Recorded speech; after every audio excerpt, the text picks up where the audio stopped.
Dnipro is a city that has seen deadly attacks before, but the brutality of this missile strike has shocked people in the city and across the country, in a country that's been at war for 15 months now. A missile hit a residential area, hitting a clinic, a medical clinic, and a veterinary hospital there. So we know that 2 people have been confirmed dead.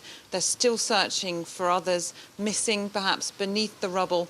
And the regional governor has said that at least 30 people were injured. And some of the pictures that have been coming out of the destruction are just so shocking, and some of the witness accounts. One of those killed was a 69-year-old man who just happened to be in the street passing by at the time.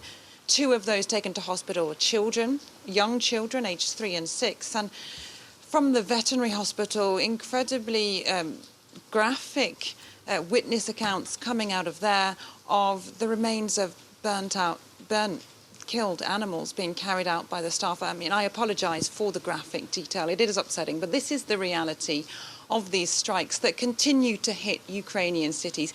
Even here in Dnipro, in central eastern Ukraine, which is around 150-200 kilometers from the front lines. Again, it just shows, as we've been seeing in Kyiv, that Russia continuing to strike these major population centers, as well as the fighting near the front line, well, it's sending a message out that people aren't safe anywhere, anytime. President Zelensky said that Russian had proved once again they were fighting against everything that is humane and honest. And he said again that our time is our people. And basically there, echoing his message to the West and the rest of the world that they need more help, and more help fast, to try and fight back.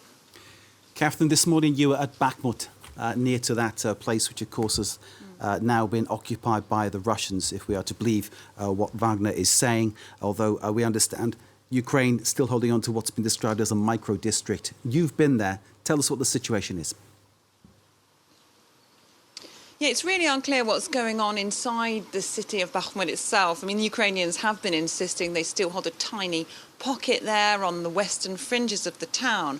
But I was visiting troops on the flanks of Bakhmut city to the south, who are mounting a counter-offensive slowly but surely. They say they're taking back around 150 meters a day over the past month. They say they've advanced by around 1 kilometer, so slow progress there.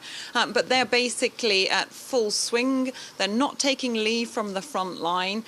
They're carrying on. I was with a mortar unit who were targeting Russian troops, they said, early in the morning, just after dawn, as the Russians, they'd spotted by drone, digging trenches there around Bakhmut, trying to reinforce their position there. So while the battle in the city looks like it has been particularly brutal and drawing to a close for now, the battle on the outskirts of Bakhmut is continuing. And when we asked those troops there what they thought about this much speculated about Ukrainian counteroffensive, they said, well, it's already started, we're already part of it. And they think it's going to be a series of small pushes like they're doing, with reinforced weaponry, with new weapons from the West, new weapons being produced by Ukraine that they were using. They were actually quite optimistic, which might be surprising, you think, given the situation in Bakhmut. But for them, they say that this offensive is already ongoing, and it's going to be in small pushes in places around the front line.